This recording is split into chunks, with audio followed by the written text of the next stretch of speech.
I remember a prayer that many synagogues added to their Rosh Hashanah services in 2013, addressing the horrors then unfolding during the Syrian civil war. In part, it read, "Grant us the wisdom to know how to act in this hour of distress, when the dark face of humanity's evil inclination is once again fully exposed, and we are unsure how to stand against it."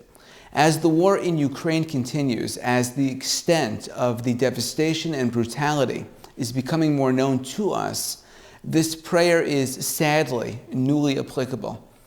Sometimes in life we face terrible choices where every option is wrong, where we know that the outcome will be negative no matter which way we decide.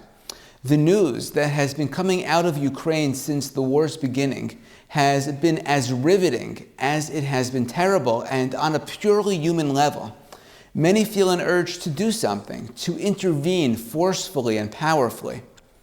And yet many experts believe that overly involving ourselves might well threaten our own national interests and security.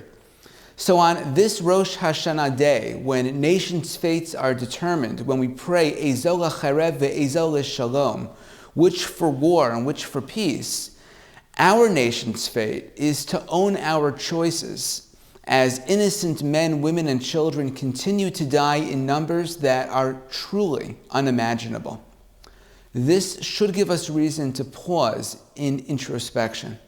What do we do when there are no good choices, when there is seemingly no way to bring about the positive outcome that we want? I believe this very question is why the binding of Isaac occupies such a critical role in the symbolism and the meaning of Rosh Hashanah, why we read this story from the Torah and then revisit it again and again in the day's liturgy. Because at its most basic, it was the ultimate bad choice. The binding of Isaac pit everything that Abraham had ever hoped and dreamt for, everything he had worked so hard and sacrificed for, directly against God's expressed will. Sacrifice his son or defy God's command. There was no good option. Whichever way Abraham chose, he lost. Of course, at the critical moment, God stays Abraham's hand. He tells Abraham not to harm Isaac. Ki ata yadati, for I now know, says God. Ki yirei Elohim ata, that you revere God. V'lo chasachta et bincha et yechidecha mimeni, and to demonstrate that reverence, you did not withhold your only son from me.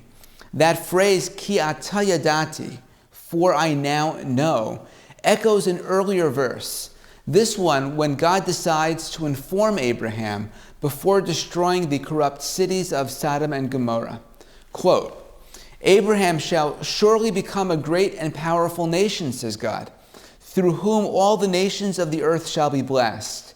Ki yidativ, for I have known him, in order that he will command his children and his household after him to guard the way of the Lord, to do tzedakah u'mishpat, righteousness and justice. End quote.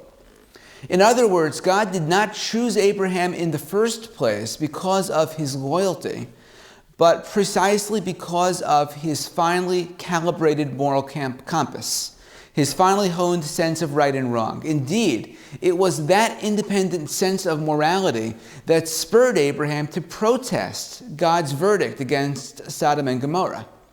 This is the deeper meaning, this is the resonance of what God told Abraham on Mount Moriah following the binding of Isaac. Ki ata yadati, for even now, following the ordeal I just put you through, God means, I know you still have a moral conscience, even despite the fact that you did not withhold your only son from me.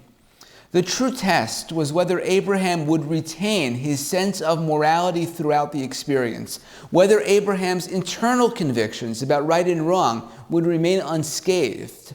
And he passed the test by continuing to believe in those ideals, even after he was forced to make the ultimate bad decision.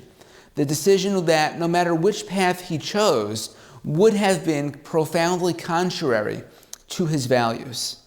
And similarly for us, our mission today, this Rosh Hashanah, is to not give in to a world that breeds cynicism and promotes cold pragmatism. Rosh Hashanah challenges us to develop and then retain a set of ideals, a vision of what we would like the world to be, what the world should be, even when we know that the world as it is cannot possibly live up to that vision. Rosh Hashanah challenges us to cultivate a sense of who we really are, what we are capable of being, even as every decision that we make seems to move us farther and farther from our ideal selves. And in that spirit, may this year be a year in which the gap between our ideals and our reality narrows for ourselves and for our loved ones, for the Jewish people and the state of Israel, and ultimately for greater humankind. Wishing a Shana Tova, a joyous and healthy new year to you and your loved ones.